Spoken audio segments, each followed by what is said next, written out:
Hello and welcome to Miles Ahead with me, Miles. I mean, Bradley.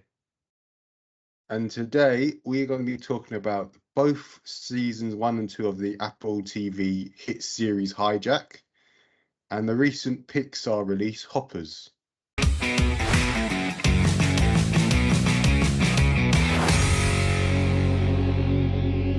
Before we dive into today's topics, we just want to quickly catch up on what we've been watching these past couple of weeks. So we've started watching the current season of Paradise, seen 3 episodes of, I believe, the 4 available. I might be wrong. It's an interesting start so far. I think it's still got quite a way to go in terms of its story and what it wants to do, because it's 3 episodes and they've been, not to spoil it too much, but they've been about separate characters so far. I don't know if that's a theme they'll have throughout the season, or that's how they're introducing everyone again. But yeah, we've got a few weeks to find out. Yeah, I mean, I definitely agree. It's taking a different sort of, it's definitely a different sort of storyline, and I definitely think they will come together within the later episodes. Not sure how many episodes are meant to be in the season. I'd imagine around 8 or 10. That seems to be the norm. Yeah. But yeah, I mean, I definitely agree. It's a bit different this time, but I think it will sort of become more apparent as to sort of what happened in fill in the blanks itself. I would say that we've also been watching Small Profits on BBC. It's a bit of a weird program, I would say. Essentially, this person who works at a hardware store is growing these sort of creatures, or profits, I think they're called, in like small glass jars. It's definitely weird, and I would say more of your sort of dark comedy. I guess what do you think? Well, yeah, I definitely agree. I think, yeah, it is a bit weird. I think it's quite slow in terms of its pacing and like telling its story, because we've seen 4 episodes. Yeah, and I think there's like 6, which is like quite a standard for British comedy. And unless there's a lot happening in the next 2 episodes, then there might be. I'm guessing if it's successful enough, which I believe it was, it's probably going to get a series 2 and 3 and maybe beyond. But usually British comedies only have 3-year series run, so we'll see. I guess I think it's good. It's definitely interesting. I'm not sure. I think it's very slow. I think to me that's sort of what's laying it down a little bit. Yeah. I would agree with that. Yeah. So now let's jump into something that we just finished watching, which is season 2 of Apple TV Hijack, starring Idris Elba.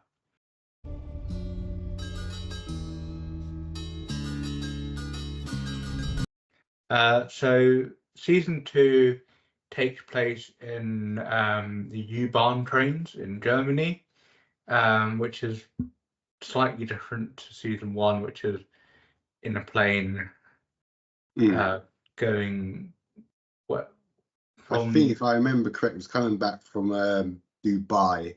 Yeah, Dubai to and the UK. Going to London, I think. Yeah, Heathrow, I think it was. It was definitely an interesting series. I think the first few episodes, they were sort of it almost felt unbelievable at first, and then it sort of became something a little different, I would say. What do you mean by unbelievable?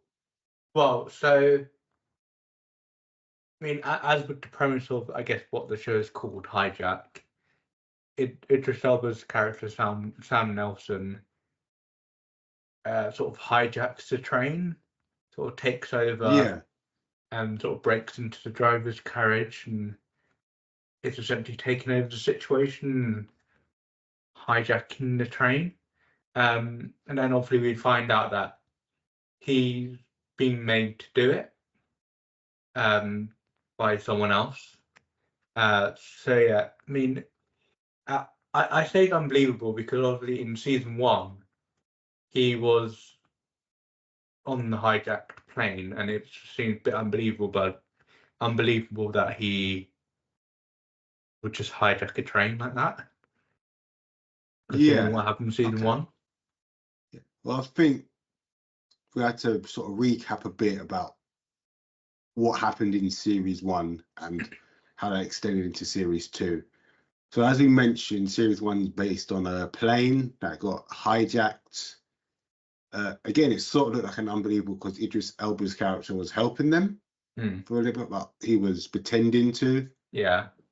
And I guess over the course of this series, you learn a bit more about, because obviously his family is involved as well. So in this first series, he has a son, an ex-wife, who has a boyfriend who's in the police, I believe, if I remember correctly.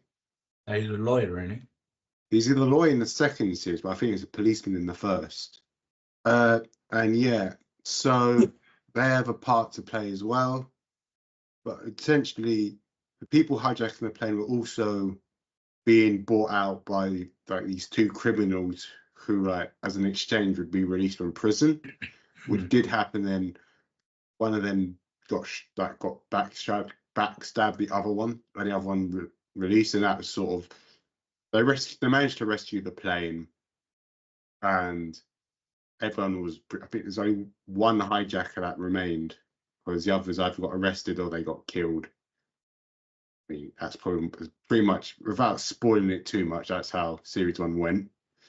And series 2 sort of continues that. So I think it's based, I think a year after or a couple years after, something like that. Yeah. After the events of the first series. So yeah, he's in Germany. He goes on a train. It looks like he's hijacking it, but it turns out he's been blackmailed by the same people who in change wanted the other prisoner from series 1 who was part of the hijacking of the plane in the first series to be, because he was in protective custody in Berlin. Yeah. And I wanted to basically break him out again. And that pretty much was the course of the second series. So yeah, I mean, that's pretty much a non-spoiler recap of the first 2 seasons, unless there's anything I've forgotten. No, I mean, I don't think so. But yeah, I mean, as I was saying, I mean, it started out sort of unbelievable because of said reason, but then as you sort of, I think it was like episodes 3 or 4, you started to understand more why he hijacked the train. Yeah. I think the setting was good. I think sort of hijacking the train is quite a unique proposal. I don't think we've ever seen something like that in like a TV or a film.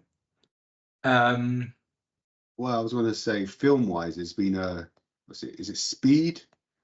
Keanu Reeves and Sandra Bullock. There was that bus where they had to go a certain speed. Yeah. But yeah, I get what you're saying. It's sort of that in a TV format. Yeah.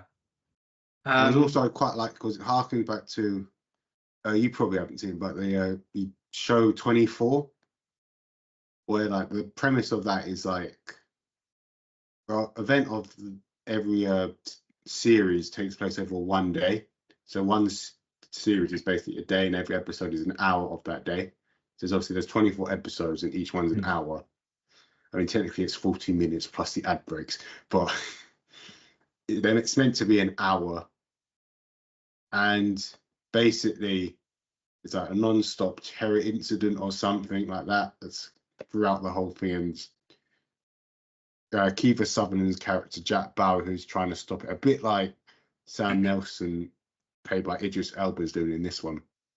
Yeah, I mean, I think that Hijack season 2 presents a sort of mean, it follows on from the story of season 1, which I quite liked. Yeah. They didn't just sort of like leave it essentially and just park season 1 as sort of they solved the day and that's it. Yeah. They added the extra element which you found out during sort of season 2. You sort of found out why.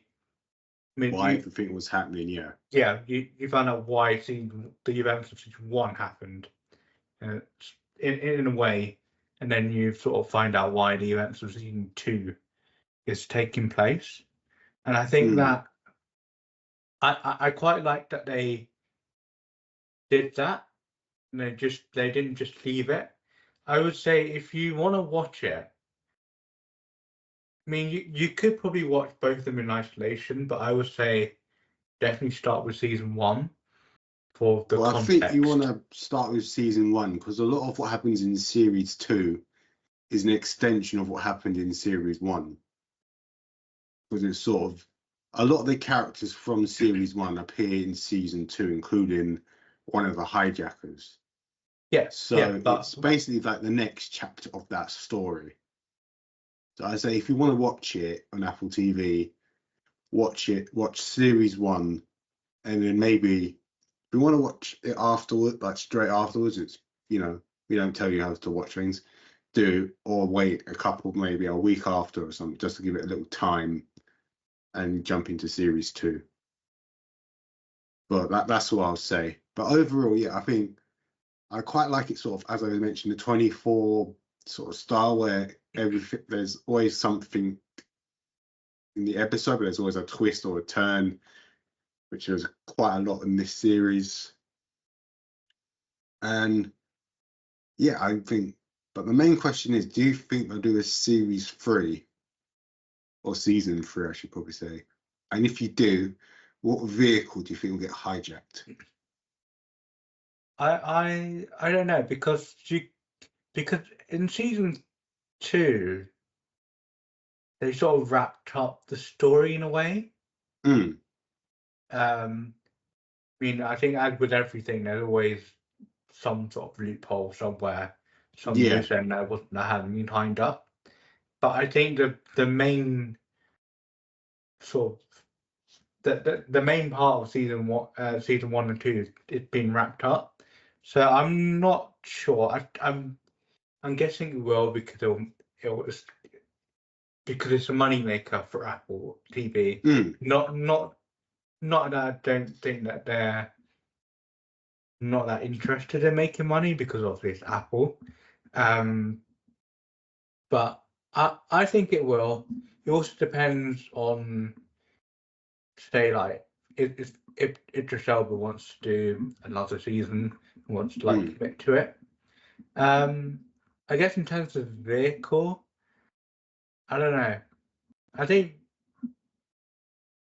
it'd be a bit difficult, but potentially like a bus. I could see a bus. I don't know. Yeah. What do you think? Yeah, I think I've sort of got the same thoughts as you. It's sort of the story that was sort of extended from series 1 sort of wrapped up very nicely in this series. Yeah, I mean, there's definitely a loophole or something they can use an excuse for in another series, but yeah, I guess it's sort of, if they do it, that probably had to be the conclusion, because I mean, yeah, because if they're doing the public transport route, it would have to be a bus. Yeah, or that's the only thing I can think of, and then that will be, it's just Speed, but with Idris Elba. Yeah, it will have that kind of connotation. So that's why they might not do it. As far as I know, I don't believe it's been renewed for a series 3, but that doesn't mean it won't. So before we head into a break, do you want a fun fact about Idris Elba? Yeah, why not? So, did you know that Idris Elba co-produced and performed the intro on rapper Jay-Z's album American Gangster in 2007? Okay. No, I did not know that. I think I remember what's it. I know he DJs because what I Mm. think everyone remembers that infamous Glastonbury thing that he said that never happened, and he did a TV show about him being a DJ. DJ, yeah. Not long after that, I can't remember what it was called. But you saw it. You might remember what it was called. Coming up, Charlie. It was on Netflix. I'm not sure if it's still on there. Probably not. Yeah. I saw a couple of episodes. It was all right, but yeah, I didn't know he actually produced music as well, so that's quite interesting. And welcome back. Right, let's switch gears and talk about Hoppers, the new Disney Pixar film. What did you think of it overall first, and then I'll... It was a surprisingly good film, I think. I have to confess I didn't know a ton about it before seeing it in cinema. No. But it was a pleasant surprise, I think. The storyline was good and sort of a good story, I guess, for sort of children. Sort of about sort of the climate and sort of natural habitat and things like that. But yeah, I mean the story was good. I thought the I guess production design of it was quite good. Yeah, what did you think? I wasn't too keen on it. I think, yeah, I agree that the character design and the animation is well done.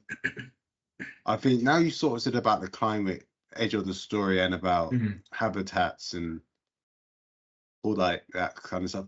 I think that story's kind of been done before, especially in the animated format. But it's been done better. I thought this one was a bit too...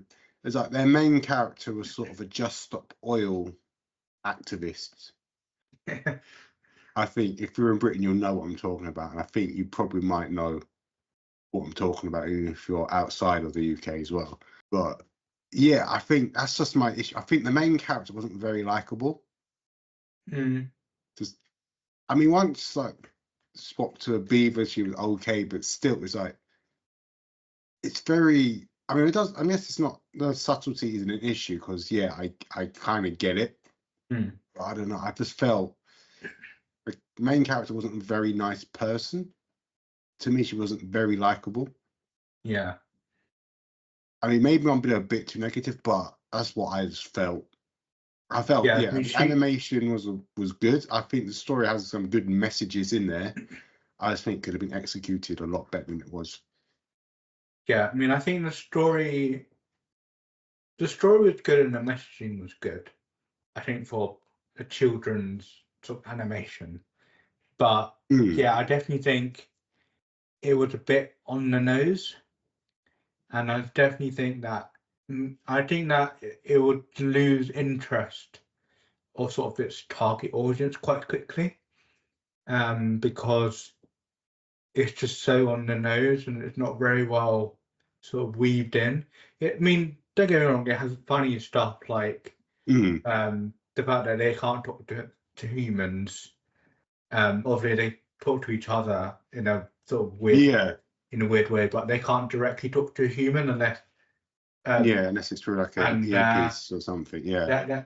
There's a scene where they sort of not hijack, but they they'll sort of get into the mayor's car to basically persuade them not to sort of continue to destroy there's this particular sort of pond that the main character wanted to protect.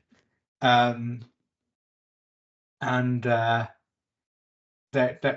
they got his phone and then started speaking to him using emojis.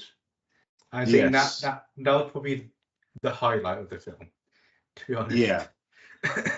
It's a good film, but I think it will lose its target audience, and probably has or will lose its target audience very quickly, because it's just the messaging is not normally in a Disney and Pixar film. The messaging isn't normally that on the nose, and it's a bit more sort of weaved into the story. mean, if we go to something like Toy Story, for example, if we look at Toy Story 5, the new one coming out, it's about sort of kids being on like a screen a lot. Yeah, well, that's So again, I think, and I think, yeah, I mean, that's like sort of an issue with like toys in general. It's like stuff like action figures tend to not do as well with kids because there's like got the iPad or yeah, they've got their dad but has a PlayStation there to let them play, or there's the Switch. There's all this sort of technology, and I think I'm not saying Pixar's never gone political, because of no. course it has. I guess what my point is that sort of the story of Toy Story, even when it's been sort of popular toy against old toys, or the new film which is going to be screens against toys, it's it's always going to be a well sort of weaved in story, and it's not going to be too on the nose, and it's going to be a likable story. This was just, I think for me, maybe because was maybe probably a bit old for the target audience, but the story was very on the nose. I don't think the target audience is necessarily the issue, because I think it's just the messaging. Is like, because obviously that message is quite, it's an important thing, because there's animals like species that are extinct or endangered. Yeah. Like stuff like probably beavers. And I think it's a good way to sort of I just think you need to be careful how you display the message. If you basically make it like so, I guess, I don't know, let's say something like, maybe this is a bad example, maybe a bit weird, but say something like you're making a very corrupt politician and he's based on like someone's views on Donald Trump, but it's basically, they don't try and make it different a bit, so it's not to hide it, but it's basically Donald Trump, which is sort of like, if you saw the film Mickey 17, Mark Ruffalo's character is essentially a caricature of Donald Trump. Yeah. Sort of, it wasn't very subtle. Yeah. And it's sort of, this was a bit like that in that sense, as in, I think the messaging was good. It just, I don't know, it needs to be something, I think it just didn't need to be so heavy-handed and shove it down your throat. I think that's my take on what I think really let this film down, in my opinion. I think the ideas are there. Definitely they're there. And you sort of see some of these ideas sort of start to come through. Well, I think let's sort of talk roughly about the story. Sort of, as we're saying, the mayor, voiced by John Hamm, is like planning to build this higher around their city, but it's going over some, I think, biome for like different animals, and slowly over time they like drifted off. So essentially that means they can, because obviously they don't want to destroy habitats and stuff, they build over it. And there's the main character who's like the only one seems protesting about it. And turns out, because her grandma's house was like 15 minutes away, and it was a place where she essentially, the main character had like anger issues, and this was like a sanctuary that was like 15 minutes away from her grandma's house, and she basically wants to protect us now that her grandma is essentially not alive anymore.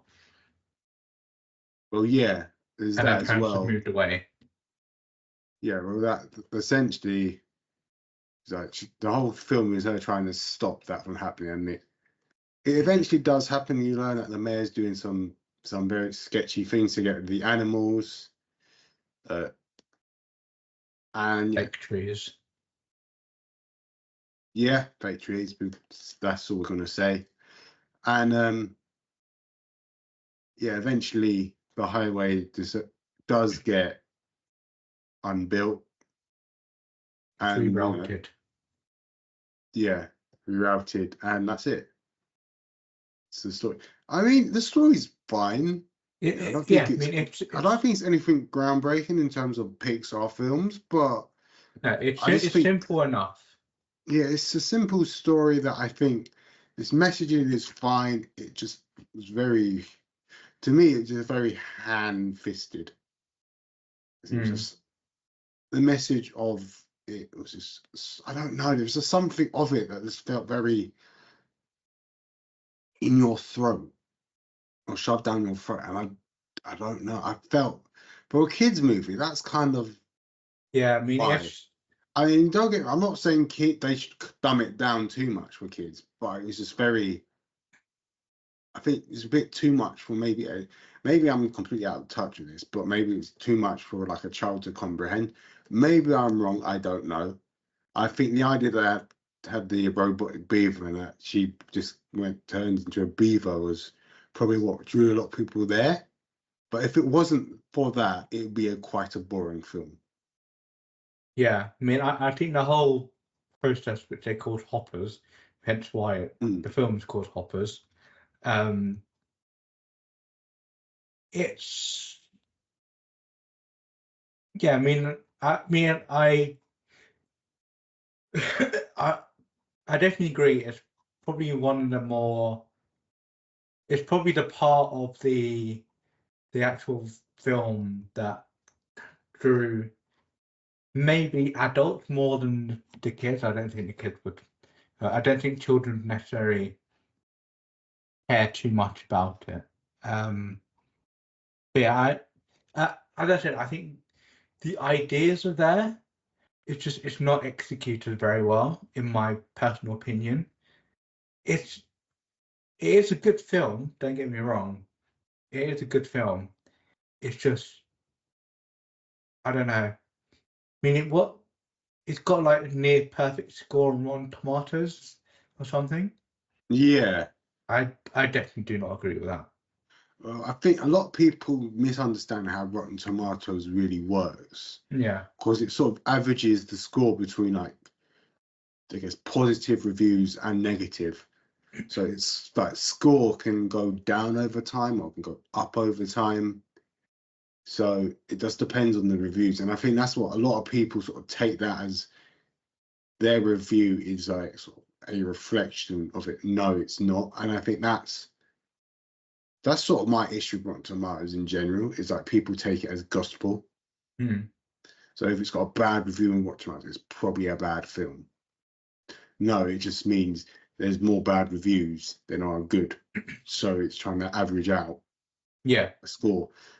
But I mean, I don't really agree with it. I mean, I don't know if it's changed since the initial score, but I didn't. I think if you're commenting on the animation, I think the animation was good. You know, character designs were good. I quite like that when they were hopped into like the animals, they had like the human yeah, eyes, and when it was the view of the human, they had like the standard, you know, like sort of it's the black brownish eyes that most animals have. hmm. You know, I thought that was quite a good attention to detail. I think obviously you can't really say there's been a Pixar film that's been badly animated. No, I mean, even some of their earlier stuff, yes, they're probably a little dated now, but they're still, you know, they still hold yeah, up they still hold up decently well. relatively well. Yeah, I yeah. just think, I think the problem is that, I mean, specifically pretty much after lockdown, there's been very few Pixar films that I feel that have been that amazing. Hmm. Because we haven't seen every film since Toy Story 4 or whenever the last Pixar film pre-COVID was.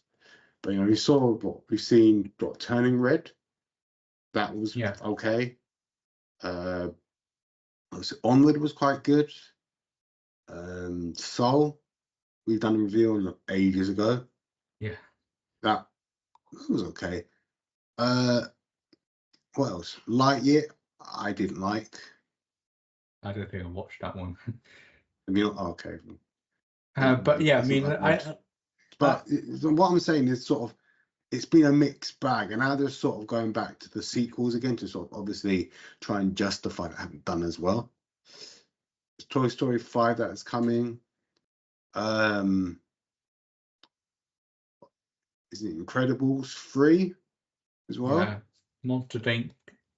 Yeah, Monsters Inc.'s Pixar, just yeah. been announced. And I think there's another Cars film as well, if I'm not mistaken. Is that? God, I don't know. I might be naming that one out of thin air, but I thought there was. So, you know, they're obviously going back to six, and whether that's a good thing is mixed. But I seem to be doing like the other original content, so maybe they're going to try and mix both up, which I hope it works well for them. But so far, I just think they've been a mixed bag in terms of going back to original content. Sort of, I don't know, sort of the magic of the old. Maybe it's because we're older and we're more nostalgic towards the older ones, but it feels like that their messaging's there. It's just something's holding them back, and I can't really pick out what that is. I just think that the messaging of Hoppers it's too on the nose, and I don't ever remember watching a Pixar film where the messaging was that obvious. Again, maybe because we're older, we can sort of pick it out a bit more. But Yeah, it definitely seemed very, very noticeable. And I mean, I cast my mind back to watching, as I say, Toy Story, even Monsters Inc.,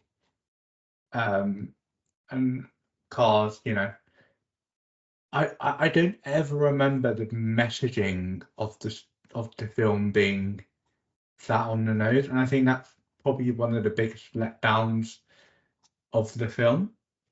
yeah, I agree. I guess. Do you think that obviously Pixar, as you said, are doing sort of a new original film and then a sequel to an old film? Are they running out of ideas? Has this proven that they've run out of ideas?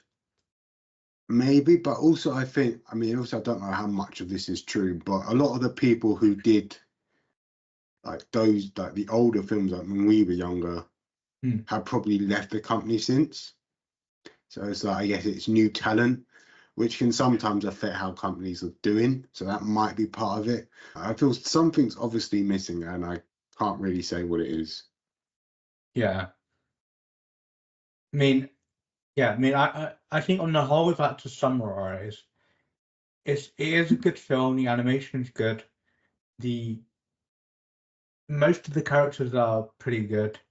Like someone's sort of the on-screen relationship, let's say, and not sort of between characters and etc. That's good. I generally like most of the story. It's just the main sort of focal point of the story lets it down because it's very on the nose, and I think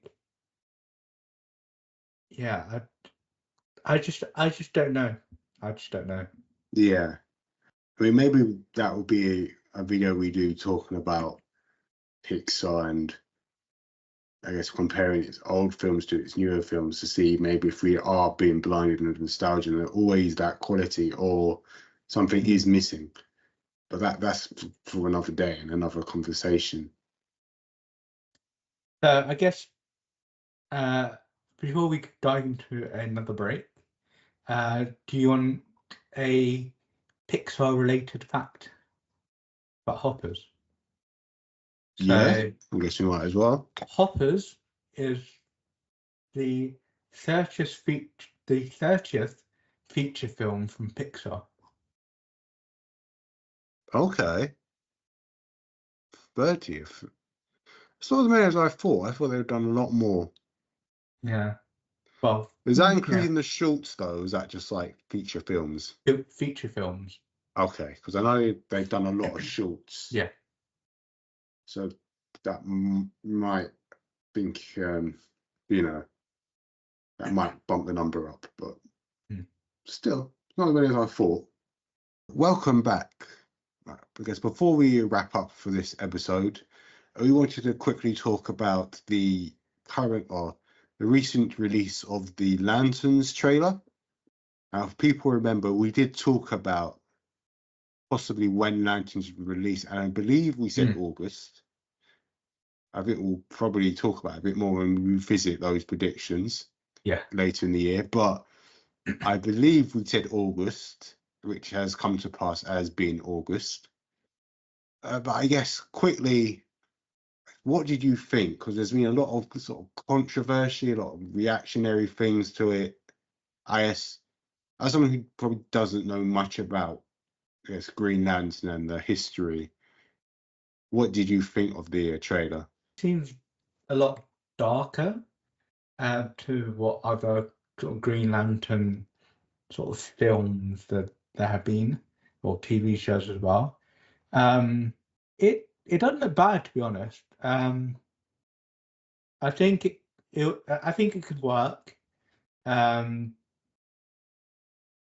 It looks sort of cinematically from the trailer. It looks quite good.